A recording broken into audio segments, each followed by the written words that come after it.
నా దేశం గొప్పది, నా దేశం గొప్పది. యుద్ధం చేసే వీర సైనికుడు యుద్ధంలో చనిపోయాడు. యుద్ధం చేసే వీర సైనికుడు యుద్ధంలో చనిపోయాడని తెలిసి కన్నీళ్ళు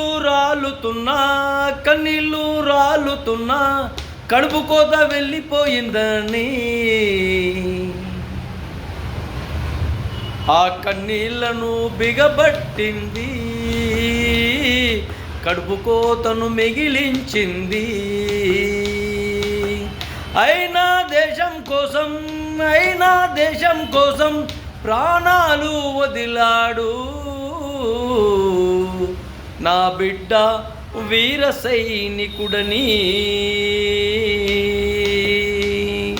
జిందాబాద్ జిందాబాద్ తెలుపుతుంది మన దేశం కోసం. తల్లి మరో బిడ్డనైనా పంపిస్తానంటుంది. నా దేశం గొప్పది, నా దేశంలో పుట్టినోళ్ళు గొప్పోళ్ళు.